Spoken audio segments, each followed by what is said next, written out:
CSS Colors. Let's dig into it. We'll start by a very simple index.html div element, index.html file, and I included a div element here. I gave it the circle class and the color class. The circle class is giving it the properties to be a circle, which are like a fixed width and height and a border radius 50%, and I just give it margin bottom, but we don't really need it.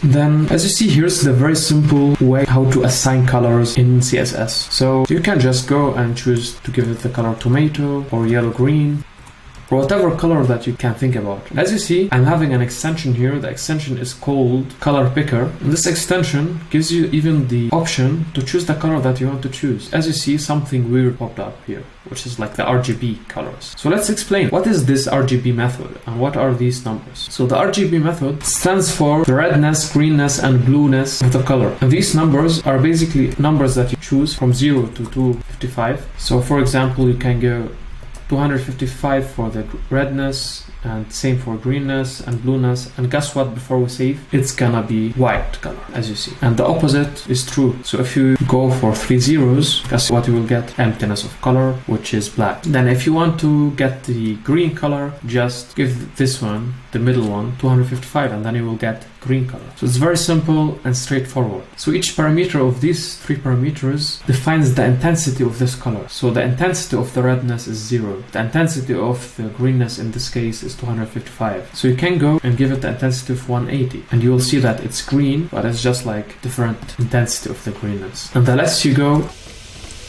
the darker the colors become. So let's go for 60. You'll see it's still green, but it's very dark, man. So that's the RGB system. Then you have another system, which is the hexadecimal system. If you don't know what hexadecimal is, let me explain it to you. The hexadecimal system is a system of numbers, but instead of counting from 0 till 10, then 11, 12, and so on, that's like the number system with base 10. And then you have another system like binary system, 1, 2. So the base is 2. So when you want to count 3, then you go for 1, 1. So let's go the loop. 0, 1, 1, 0 is the 2. So the 3 is 1, 1, 4 is 100, 1, 0, 0, and so on. And the same happens in the hexadecimal. The base is 16, but since we don't have symbols for the 10, like one symbol for the 10, as you see, like 10 is like 2 numbers, the 1 and the 0, because it's the base 10. So 10 is basically, we're combining the 0 with the 1, then we get 10. So what we're doing here is we're using the symbols from A to F to represent like the 10, 11, 12, 13, 14, 15. And then we have this number system, hexadecimal number system, which is from 0 till 16, representing the A as 10, the B as 11, 12 is C, 13 is D, 14 is E, and 15 is F. So now let's use it. Let's use it together. So to use the hexadecimal for the color value in CSS, you just write the hashtag and let's go for F. F is the highest value. So give the redness FF, the greenness FF, and the blueness, let's give it FF. And then we get, as you see, the white color. The same. If you want to have the green color, take a second to guess it. What should you write here? Okay, let's solve it. So you go for red 0, 0, green should be FF, and then 0, 0 for the blueness. And then you will see it's a green circle, bro. Then you still have a third system, which is the HSL system. So let's check it together. So the HSL system is basically the hue, saturation, and lightness. And man, as you see, it's just like for photography and Photoshop geeks, like who loves to play with the saturation of the photo and this stuff,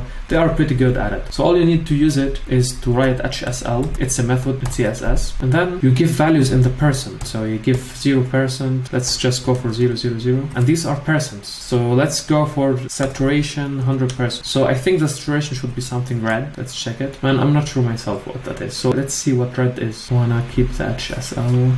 Let's go for...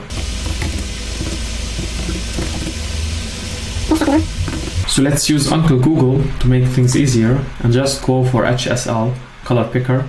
I don't use it personally. I think RGB is the better system, but you should know it because there are some geeks out there, photography geeks, who would use HSL and CSS. But it's very easy nowadays to convert it. So this is a good example. So you need to write the percent here. So the saturation is 100%, the lightness is 50%, and this one here is the alpha value. The alpha value is the opacity. So that means, let's go back to the RGB system since we already explained this one. So if we go back to the RGB system, there's a fourth parameter here, which is like the opacity. So that means